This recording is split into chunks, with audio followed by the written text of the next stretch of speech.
Did people in the early 2000s really show their butt crack with low-fitting jeans? Whale tail. Yes, and I almost forgot about it too, until now lol. Well, young women more than people. I mean, full-on plumber's crack has never been in fashion. What was it like? Well, it was kinda neat. Dudes still walk down the street with their pants belted around their mid-thighs underneath their butt cheeks in 2025. So yes, it's still a thing, even 25 years later. Yes, and nearly every single dude wore their pants with most of their underwear showing and their jean legs dragging on the ground to get muddy and ruined. It was Dada time. They usually wore a thong, and instead of butt crack you got to see whale tail, or the top of the thong above the jeans line. I was once boarding a bus, and an obese lady was in front of me in line.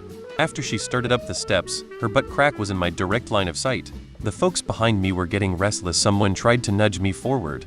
Sorry, no, I'm too well acquainted with her as it is. Yes, and it was wonderful.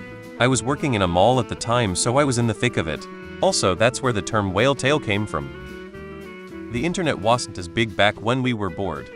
Yes, and as an overcorrection, pants now button up at the belly button. This repeats every 10 years or so. Yup, I'm a first-hand witness. I was a child in the early 2000s, but I saw many butt cracks, black thongs, and tramp stamps sometimes all at once. It was truly a time to be alive. Seemed to die out around 2007.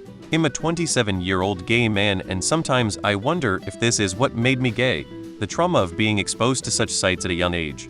Anyways, I'm having a tea and going to bed.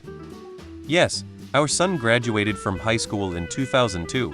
When he was a teen, he asked if a certain girl from school join us for dinner at the restaurant we planned to go to that night. We'd never met this girl. Our daughter was a preteen. She was almost apoplectic when we all noticed the neon orange thong rising above the waistband of the girl's denim skirt when she got up to go to the restroom. My daughter was also horrified that her neon green bra straps were showing from her sleeveless shirt. I was appalled that her bra and panties didn't match. That's a sure way to set yourself up to have a lousy day. And a crop top, G-strings, and tramp stamps also led to the phrase muffin top being coined.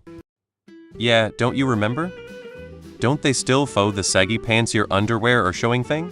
Or has that finally died? They sure did. The days of second-hand embarrassment for sure. Try being a teacher back in those days, but floss, thank God for uniform policy. Low-fitting is an understatement. They rode on the lower part of your hip bones, so any bending or squatting your whale tail would be on display. No thank you to that fashion trend coming back. Yes, they absolutely did, and it always looked just as ridiculous. I dated a European guy in high school, and my dad was thrilled and constantly announced that his daughter has the best taste because he couldn't be more pleased that she found the one boy in the US whose pants fit. Yes, I saw so many thongs and butt cracks during that time of my life.